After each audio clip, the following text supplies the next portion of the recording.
You know it's bad when Reagan is in favor of a policy. Like, even when the devil himself is like, okay, we should have some amnesty, though. Like, I think you reevaluate. You're like, oh, even the devil thinks that this should be allowed? Okay. But I wanted to pull up this in the meantime. I saw that Oliver Larkin got on Piers Morgan. But as Trump's approval rating craters... And I can't deny myself that. Come on, dude. Let me... It was this video. Yes, here we are. Okay, he's just talking to this... Listen, to be fair, Piers Morgan always has to bring on one really red guy. One really red guy. And this is the... He's more of like a brick red guy this time. Not really fire truck red, but I'll take brick red. He's got to meet a quota. You guys don't understand, all right? Burnt sienna is closer to the tone that it's giving. He's red for an amazing reason. You don't understand. His producers explained to him he has to meet a red quota every month. Sometimes that's Jordan Peterson. Sometimes that's the guy from PBD. I forget which one of them is red. Is it Vinny? I think Vinny is the one that gets really red. And I guess today it's this guy. But neither here nor there. I really have to pee. Let me go pee really fast, all right? The so-called MAGA civil war, the apparent decimation of Trump's winning coalition over Iran. But as Trump's approval rating craters, there is a quiet and messy revolution happening in the movement which seeks to replace him. At least 35 candidates backed by the Democratic Socialists of America have won primaries against moderate candidates for the midterms. Their leading lights are Bernie Sanders, Mamdani and AOC, and they have the radical policies to match. Fund free healthcare, fund free housing, defund the Pentagon, defund Israel. Not everyone on the left is happy about it. Not a week goes by where I don't read about some newly chosen, exciting new face in the Democratic Party. And then when that face opens its mouth, the Communist Manifesto or some other crazy shit comes out. Well, the pro-Israel lobby is working overtime to turn this new tide. AIPAC and like-minded groups have spent more than $50 million, a record, backing a pro-Israel candidate in Michigan. And that's not the only kind of big money that Democratic activists are divided on. Mayor Mamdani's decision to publish the personal details of part-time residents facing his new second home tax has caused outrage. Professor Scott Galloway, who supports the tax and will pay it himself, accused the mayor of doxing. He's taken a legitimate source of tax revenue and has turned it into a wanted poster. And the question I would have is, other than trying to identify and imply these people have done something wrong, and then 18 months after a healthcare CEO was executed in the street, and then publish the list, what is the upside here? Well, Democrats are also divided over the role played by streamer Hasan the nephew of the millionaires and the billionaires that own multiple homes. Why won't you feel bad for them? Dude, cry into your fucking money bags then, bitch. Cenk Uygur, an extremely popular far-left commentator. CNN regularly asks candidates to disavow him. Others are attacked for hosting him at their events. Legendary Democrat strategist James Carville says that if Hasan is in, well, he's getting out. I am not going to be in the same party with Hasan Piker. I can tell you that right now. If he becomes a force in the Democratic Party, I'm out of here. I have no intention. Okay, bye. All right. Ever being in the same political party with that guy. Well, many believe that ship has already sailed. They argue that the DNC's bald old men delivered failed candidates like Hillary Clinton and Kamala Harris. The success of both Trump and Mamdani, they say, shows the US public is sick of the moderate middle and that only radicals can win. Well, are they right? Well, joining me to debate this, Oliver Larkin, the Democratic Socialist candidate in South Florida, Briahna Joy Gray, the former National Press Secretary to Bernie Sanders, Marianne Williamson, the former Democratic presidential candidate, and Joe Walsh, the former Republican congressman. Well, welcome to all of you. A perfect panel to debate all this. Marianne Wilson, welcome back to Uncensored. Mamdani may be the most high-profile person in this movement, but he's not an outlier. This is a clip of the DSA national co-chair, Megan Romer, outlining the policies on a Fox News Truth or False segment. Let's take a look. Abolish borders and give amnesty to anyone currently in the U.S. illegally.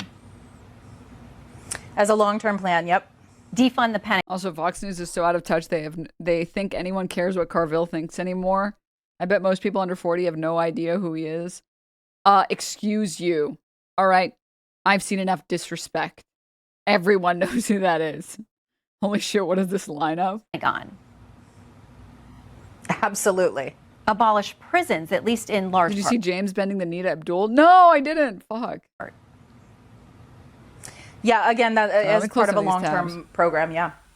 So, I mean, Marianne, according to that, the DSA wants to abolish borders, the Senate, the presidency, the Supreme Court, ICE, and prisons, and give full amnesty to illegal immigrants. Briahna Joy Gray, and we'll come to you, Briahna, commented these were fundamentally good and correct positions.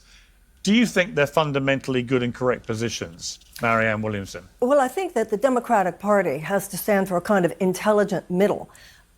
Whether How is anyone still talking to Marianne Williamson? Oh my God, the orb lady's so back, dude. you are a I did low-key Democrat kinda or a miss her, though. Republican, you know, there are going to be people who have rather extreme positions. But we need to remember that the American people are not waking up every night, lying awake, worrying about that. What they're worried about is the fact that they can't pay their bills. They're worried about the fact that they don't have food for groceries, they don't have food for gas, they don't know if they can treat their own medical conditions, they don't know if they can send their kids to college. So when it comes to after the primaries, the Democratic Party has to get on the same page of knowing that we have to deliver for the American people a compelling alternative to Donald Trump and not let this squabbling so separate us that the American people think that that's what the Democratic Party is. We need to keep on policies that will help people, that we can tell people how we're going to pay for them, how that's going to fix their lives. And I just think that there's no reason to be afraid of the label of democratic socialist or communist, because Fox News is going to call you that anyways. I think the democratic socialists are the only candidates that actually are focusing on the policies. Put the policy in the bag. yes, what we are going to say in response to those who criticize it. There will be people on the fringe in the Republican Party and in the Democratic Party saying extreme things, but we as Democrats need to make sure that we are talking to the American people about things that will fix their lives in a way that could actually win in 2028 and not go into the kinds of extremes that could make some people feel that we're on the left as extreme as some people are on the right. So just to be clear, you would not agree that those policy ideas would be fundamentally good and correct positions. You would view them as extreme. I think that they are extreme statements about conversations, some of which are legitimate to have. But we need to have an intelligent, legitimate conversations which do not include such extreme positions that it turns people off before they are willing to listen to what you're really trying to say. Okay, Briahna Joy Gray, you like these positions. You want to get rid of borders, the Senate, the presidency, the Supreme Court, ICE, prisons, give amnesty to illegal immigrants. You're exactly the kind of whack job that many people are saying are the problem in the party. Not my words, their words. Why would you support the kind of policies which instinctively most Americans, when they hear them, think whoever thinks that is a whack job? I mean, you can say Americans instinctively feel whatever you say they feel, Piers, but the reality is that polling suggests quite the opposite. The Democratic Socialists of America are polling better than both the Democratic Party and the Republican Party. So I think the question that needs to be asked is of traditional establishment, corporate Republicans and Dems, why their party is so tarnished, why their Completely correct. Completely correct. brand is so bad, that ideas that do seem relatively novel to the average American ear sound a lot more palatable than two parties who say, fund ICE, who's literally murdering American mothers and nurses in the street. Let's have a foreign policy that intentionally creates pressure on the borders. Let's ignore the domestic concerns of Americans who have been struggling for decades with health concerns, with health care, with being able to provide basic needs like education and housing. I think Americans are increasingly aware that this is a sort of three-card Monty, where they're asked repeatedly to look over there at the scary thing when you have a government in office currently that ran on and is actively trying to dismantle the Department of Education, dismantle our response to disease. We're in the middle of what is being called a poop pandemic because nobody can even buy bagged veggies anymore in the United States of America. And when people like Zohran Mamdani or Oliver Larkin, who's here on the panel with us, offer straightforward, common sense solutions, or even— Which, by the way, totally unrelated. I was reading about the poop pandemic. Apparently, it's more so a symptom of the fact that, like, there's only really one major company, Taylor Farms, that makes, like, the pre-cut bagged stuff. And the pre-cut bagged stuff tends to have a bigger contamination problem. And those facilities are so expensive to run and, like, create, because, like, you have to build an entire factory for that, just for the cutting, washing, and bagging, that there's only like a couple big companies, and Taylor Farms is, like, I think, like, the biggest one, and it's not close. And so it becomes much more difficult to inspect and maintain cleanliness when it comes to the bagged, cut, like, lettuces and stuff. And reducing government spending on monitoring it caused this problem effectively, which, you know, comes to no one's surprise, but yeah.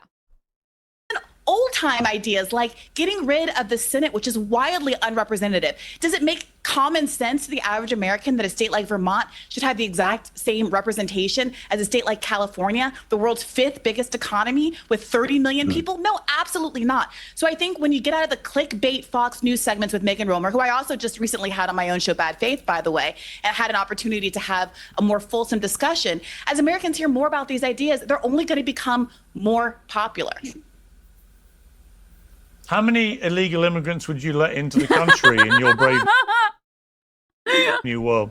All of them. I think what you need to do is be asking questions about why both Democratic and Republican administrations have a sanctions campaign against Venezuela and other countries in the global South that— Well, hang on, that wasn't my question. Briahna. This is the fundamental framing problem that people Briahna. Dude, honestly, good for her for saying, fuck your framing, fuck your dishonest framing, fuck you. Oh, how many illegal immigrants are you going to let in? Fuck you, man. Briahna, yes. simple question. How many? Okay, that's her name. Don't wear it out, bitch. How many illegal immigrants would you let in to the United States under your brave new world? And how many undocumented people would you have Donald Trump or any Democratic president Why drive can't you out of answer their my country question? through a crushing sanctions program like the ones Why that can't have you been answer implemented on my Venezuela, like the blockade that's being implemented on Cuba, like the war on drugs that has Briahna, been you're not answering my implemented question. below our border? These are questions you never want to answer, Piers, because you act like the problem magically materializes. Why don't you just answer my question? It's my show. We should live in a world. Do you agree, It's my Piers, show. that we should live in a world where I we get ask to the the questions. No, I don't know that it works that way, Piers. Honestly, I love her. I'm sorry. Okay, honestly, I love her. Also, he won't admit it because he's a bitch ass hoe, but he loves it too. That's why he does the entire show, because he lives for the drama, because he's a messy bitch. So she's giving him exactly what he wants. Let's just be real for a moment. Do you want to live in a world where you get to the root It does of the work that problem, way. or do you want to keep hand-wringing and passing the buck and passing blame around? Is the ultimate goal— Why can't you making sure answer a that straightforward Americans question? And people in other countries are able to live their lives in their nations let's of try one more origin time. in Let's peace try one more and time. prosperity. Let's try what listen, we're all into utopia. We're just trying to work out how to get there. Then why don't you want to work Under toward it, Piers? Biden, Do you agree with these crushing sanctions programs that are the root cause of immigration? What I agree Do you agree with them? Hang on. Here's my position on immigration in the United States. And then I'll ask you one more time to answer my question. Bro is checked out. Bro is me when you have like a fucking meeting that you don't want to be there for, where everyone's just talking about how we need to circle back to the quarterly reviews, and you're like, I'm booting up League, man. I'm booting it up. You know, I got this meeting without me. Under Barack Obama, 3 million people got deported. He was the greatest deporter of immigrants in the history of the United States as a president, right? Way more than Trump. Nobody on the left gave a damn. No one on the left even really knows the number. That's not true. Right? That's not true. There were protests during Obama's time as well. left calls him the Actually, deporter no, in hang chief on, as a hang on, criticism all the time. hang on. Liberals didn't care, Almost but the every, left did care. Hang on, Briahna. Why is he yelling? No one on the left cared because it was Saint Barack, okay? That is absolutely not. What? His response? What? Larkin is building up, gathering energy, calibrating his aim. You can't just respond to things that are factually true with nuh-uh. What? Biden go comes ahead. along. Answers the question, gets angry when she answers. All right. Hang on, please stop making speeches. Hang then on. Biden comes along and he allows up to 10 million people to cross the border illegally into the United States. Then Trump replaces him, partly because of what Biden did on the border. That's why he gets reelected. And he immediately closes the southern border. Your view, unless I'm wrong, is that you basically reopen the border to whoever wants to come in. And my question for you, for the last time, if you don't want to answer it, it's fine, is under your plan, how many would you let in over the border illegally into the United States? It's a simple question. My view is that it is deeply naive and frankly sort of Like, what does he want her to say exactly? 5? 100? Is she supposed to perfectly guess the correct number? I just don't understand. If you let them in legally, how are they still illegal then? How many illegals would you let in? Well, 0, because if we're letting them in, they're not illegal anymore. What the fuck? Sorry. Dim-witted to believe that the solution to a global immigration crisis, which is only going to get I like the framing, talking about it like it's like you're bartering with someone. Like, well, I don't know how many migrants you got. What? How many do I want? Well, how many do you got? I mean, I'm open to it. Me, the last time I went, there's like this one company that makes edibles that I like. And then like once a month, honestly, it's close to once a month. I get kind of high and I have some fun. And by have some fun, I mean eat shit at League of Legends.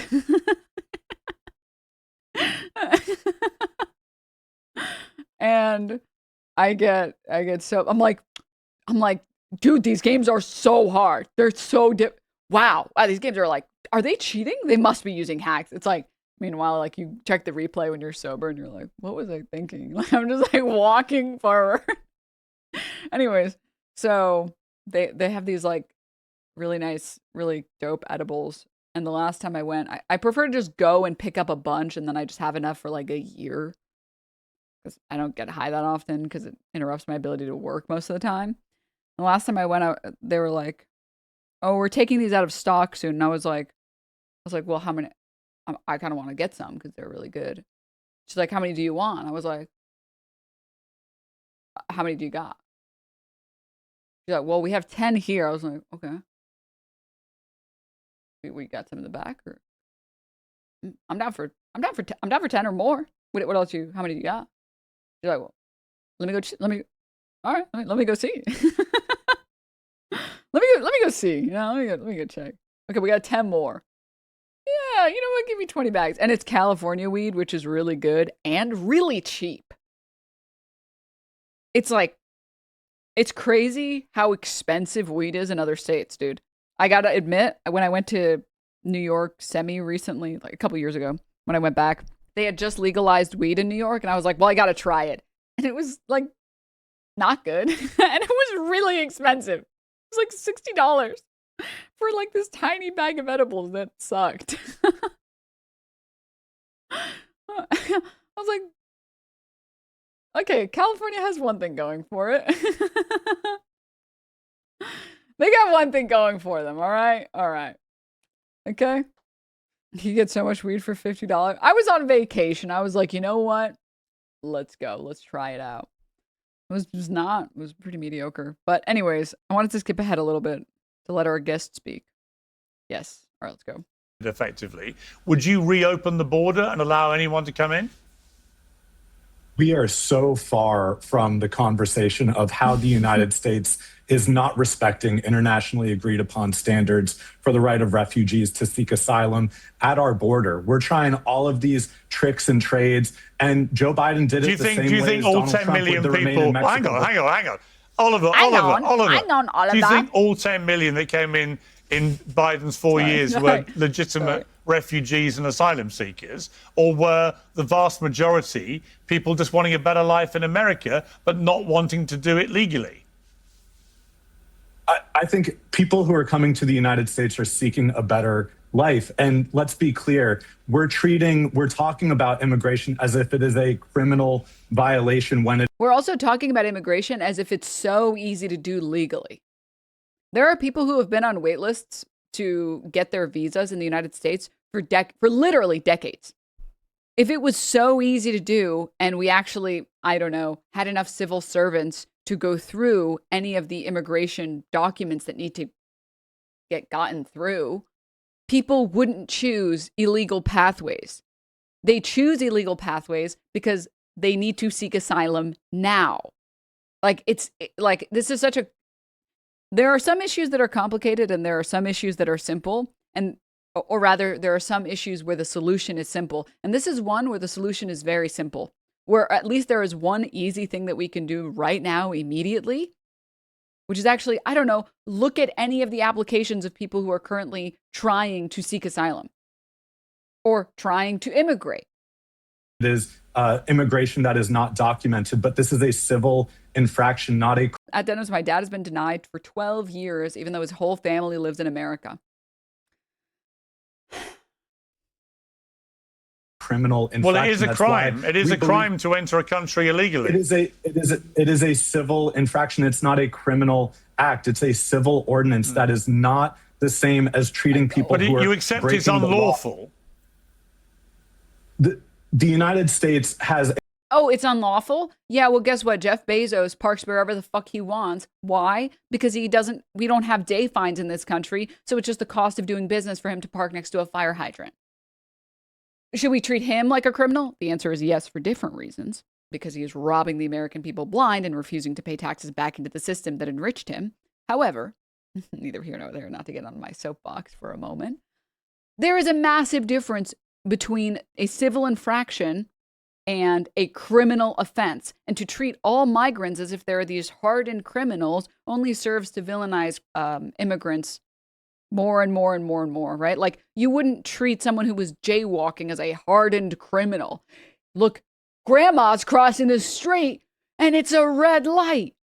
Yeah, officers, arrest her. Can you tase her as well? Beat the shit out of her. Shoot her dog too. 10 years in prison, minimum. Of course not.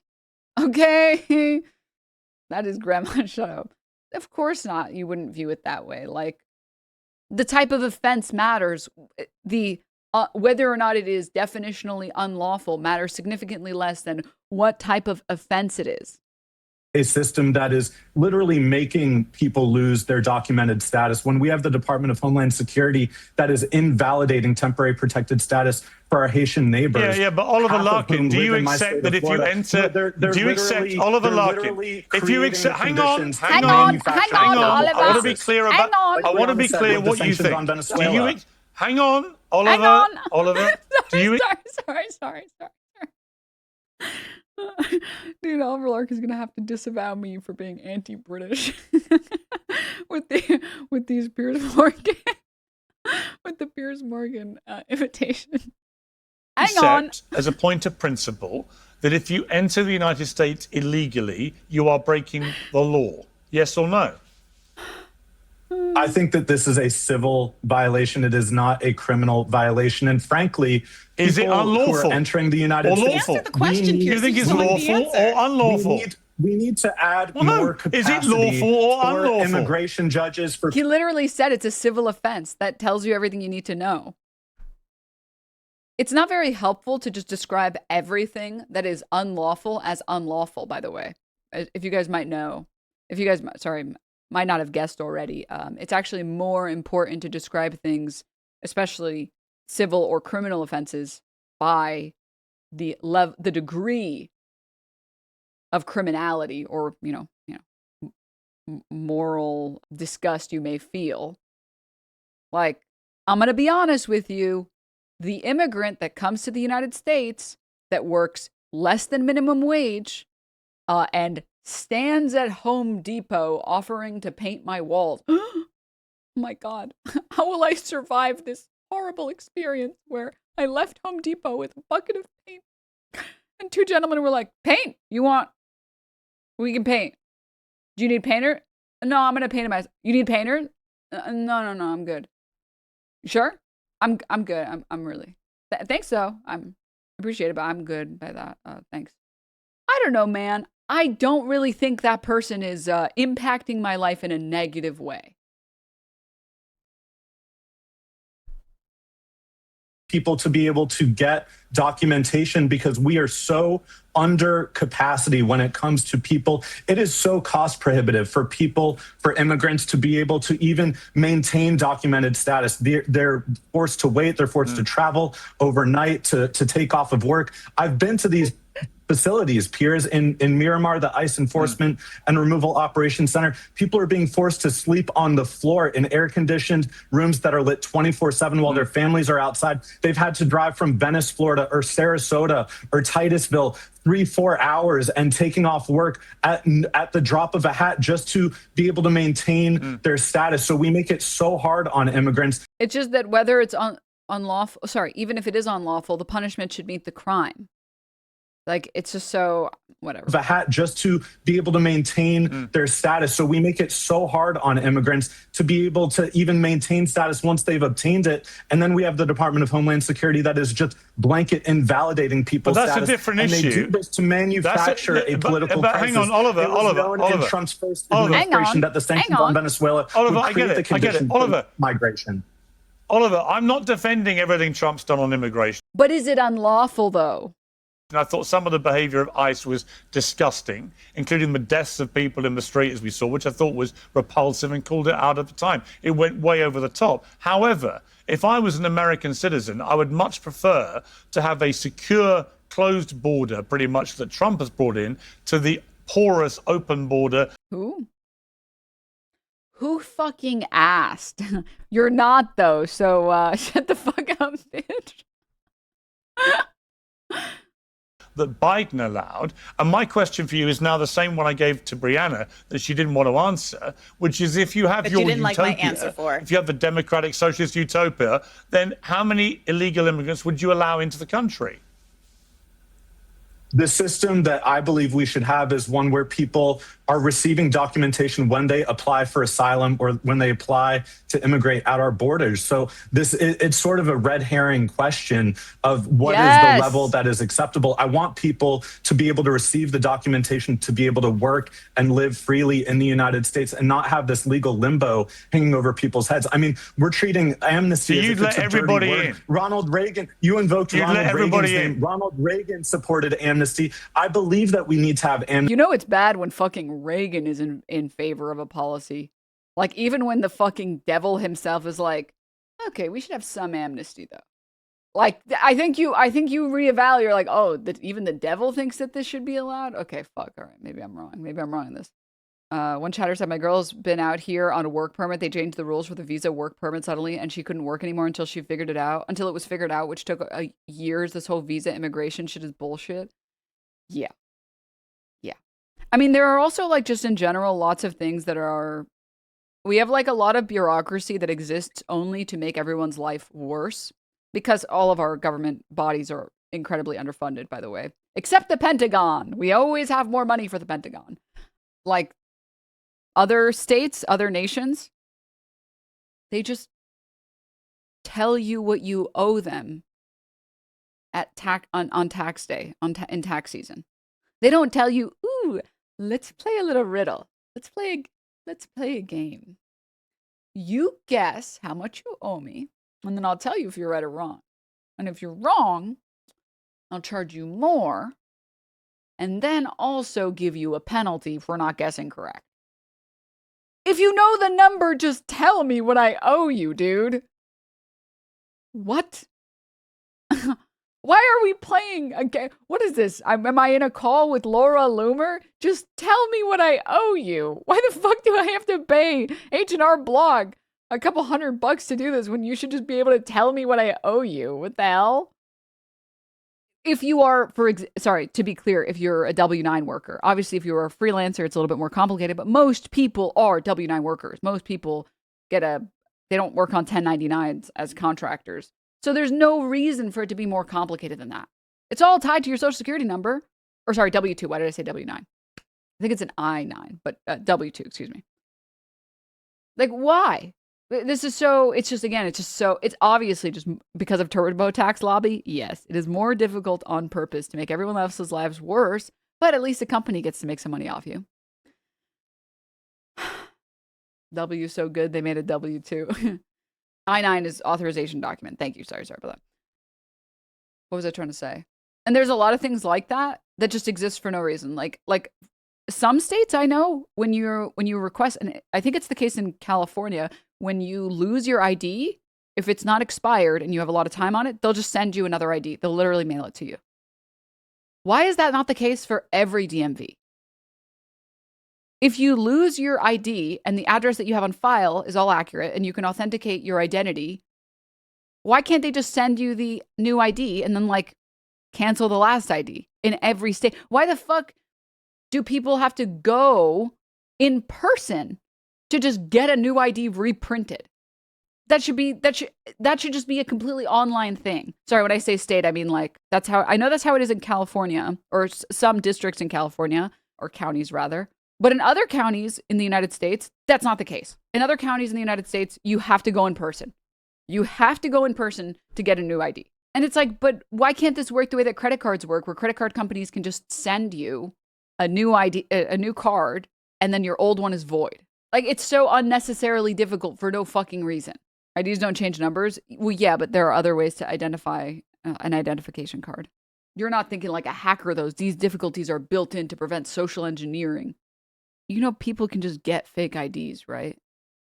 It's way easier to just get a fake ID from a guy who makes fake IDs than it is to find somebody else who, and their whole identity, and you ship it to their address, and then you stalk their door to get their ID. That's way more work and time and energy. And also a super giga crime. Whereas getting fake IDs is way easier and way harder to get caught with. What? So, huh?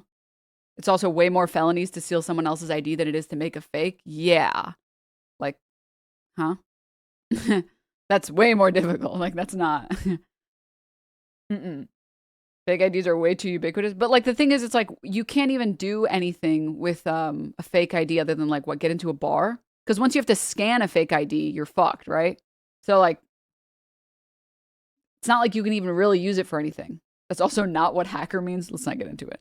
Anyways, I also wanted to talk about this really fast. Hillary Clinton warns Democrats that GOP's anti-communist platform will be a very effective attack. Former Secretary of State Hillary Clinton warned the Democratic Party that it needs to find a way to work with far left candidates ahead of the midterms because the GOP's anti-communist messaging is going to be a very effective attack. In a Friday episode, tech journalist Kara Swisher podcast, Pivot with Kara Swisher and Scott Galloway, Clinton discussed progressive Dr. Abdul El-Sayed's narrow primary win in Michigan this week over Representative Haley Stevens, a moderate. The real fight will be, how do we make sure that people who voted for Haley feel comfortable voting for Abdul El-Sayed, and how do we get independents to feel comfortable? Considering that she needed to get $50 million in AIPAC money, I think people's initial desire is to vote for the populist candidate. And when I say populist, I'm obviously talking left-wing populist because right-wing populism doesn't exist. If it was a narrow win and they had the same amount of finances, I would be more concerned. But when one party got an additional $50 million in AIPAC money and then they lost, it's impressive at all that the other candidate won. Yeah, it was 32 in AIPAC ad, 60 million from PACs in general. Oh, I thought it was last time I checked, maybe it's changed, or maybe that reporting was initially incorrect. I thought it was 50 million from AIPAC. No, 30 million. You're right. 30 million was spent by AIPAC, and over 50 million was spent from PACs in general. Oh, and it seems like some people are clinging to the 50 million because some of the other PACs are associated with AIPAC. Okay, that makes sense. Yeah, there was $11 million from a newly formed super PAC that didn't disclose its donors or had yet to disclose its donors, which made people suspicious that it was from some AIPAC associated PAC. But okay. I think total PAC money was over 70 million. Yeah. It's not just about Michigan, but the Republican messaging is communist, social. It's going to be a very effective attack. People on the left have to be prepared to answer that and be effective at answering that. Your strategy was to fund Trump's campaign. If I wanted like a guide on how to kill as many brown children as possible in the Middle East, I would hit you up, Hillary. When it comes to effective messaging and strategy for winning a campaign with the American people, I think we're good, man. I really think we're good, man. LOL, she knows because of how she attacked Bernie in 2016. Yeah, but it was 2016 was a very different era from it was literally a decade ago. Ugh, I didn't like that. The idea that nothing has changed in the past decade it's just not realistic. And the Red Scare propaganda doesn't work as well when there's a guy who calls himself a socialist sitting in New York making the city better every single day. I saw this post of like these garbage men that found a pair of not wedding rings, it was like just general. Oh, I thought I saved it. Did I really not save it? Oh, here it is. New York City sanitation. It isn't exactly a needle in a haystack, but some accidentally discarded rings were dug up. A Brooklyn resident recently realized some irreplaceable heirlooms were accidentally thrown out and contacted us the second he realized it.